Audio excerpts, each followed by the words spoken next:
CIST, un terrible drame qui s'est déroulé le 10 février dernier. Pierre Palmade se trouvait au volant de sa voiture, en Seine-et-Marne lorsqu'il s'est déporté sur la voie de gauche, percutant de plein fouet un autre véhicule. L'humoriste a grièvement blessé une femme enceinte, qui a perdu son bébé par la suite, un homme ainsi que son fils, âgé de 6 ans, qui se trouve toujours dans le coma. Hospitalisé également pendant plusieurs jours, l'état de santé de Pierre Palmade ne suscite plus d'inquiétude, comme l'a indiqué BFM TV ce mercredi 15 février. Les médecins ont donné leur accord afin qu'il soit interrogé par les enquêteurs concernant les circonstances de ce drame. Ainsi, il a été placé en garde à vue en début d'après-midi et il est précisé qu'il devra répondre à des questions jugées cruciales. A-t-il perdu le contrôle de sa voiture? Si oui, était-ce à cause de l'usage de cocaïne, à laquelle il a été testé positif?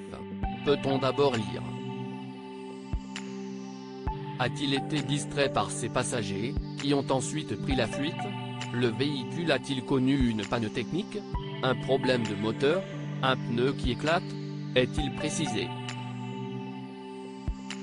Une liste de questions non exhaustives qui devrait permettre aux enquêteurs d'en apprendre davantage sur cet accident. L'audition de Pierre Palmade est attendue par les enquêteurs mais aussi les proches des victimes. L'humoriste, qui conduisait sous l'emprise de la cocaïne, était accompagné, selon des témoins. Ils auraient quitté les lieux de l'accident avant l'arrivée des secours et sont recherchés depuis. Ce mercredi matin, un premier passager présumé a été arrêté, chez sa logeuse. La femme chez qui il logeait a été interpellée et ils ont tous les deux été placés en garde à vue afin d'être entendus. Il s'agit d'un homme de 33 ans, qui devra relater les faits du 10 février et expliquer les raisons de sa fuite.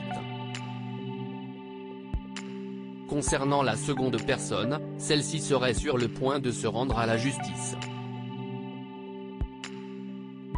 2 jours plus tôt, CIST, la porte-parole du ministère de l'Intérieur Camille Chaise qui leur avait lancé un appel, leur demandant de se rendre pour expliquer les faits. Tous deux sont des témoins clés de cet accident puisqu'ils pourraient apporter des réponses aux enquêteurs. Les auditions du passager présumé et celles de Pierre Palmade vont-elles permettre de découvrir ce qui est arrivé durant cette soirée? Pourquoi l'humoriste a-t-il pris la voiture sous l'emprise de stupéfiants? Pierre Palmade, l'humoriste a-t-il pris la parole sur cet accident? Depuis le 10 février dernier, Pierre Palmade était hospitalisé. Son pronostic vital était d'abord engagé mais l'état de santé de l'humoriste s'est rapidement amélioré. Ce mardi 14 février, sa sœur Hélène a affirmé avoir pu lui rendre visite et elle a relaté ses propos. « J'ai pu voir mon frère Pierre à l'hôpital », a-t-elle d'abord indiqué avant d'ajouter, « il se réveille peu à peu et réalise l'horreur de ce qui s'est passé, de ce qu'il a causé. » Concernant ce terrible accident, Hélène Palmade déclare que l'humoriste est catastrophé, il a honte. Elle précise ensuite que l'idée d'avoir détruit la vie de cette famille le dévaste. Pierre Palmade risque jusqu'à 10 ans de prison et Hélène Palmade déclare qu'il est prêt à assumer toutes les conséquences de ses actes avec la conscience terrible qu'il ne pourra jamais réparer le mal qu'il a fait. Elle conclut ses explications en ajoutant, aussi vain que cela puisse paraître, Pierre leur demande pardon. Des excuses que les proches des victimes n'acceptent pas.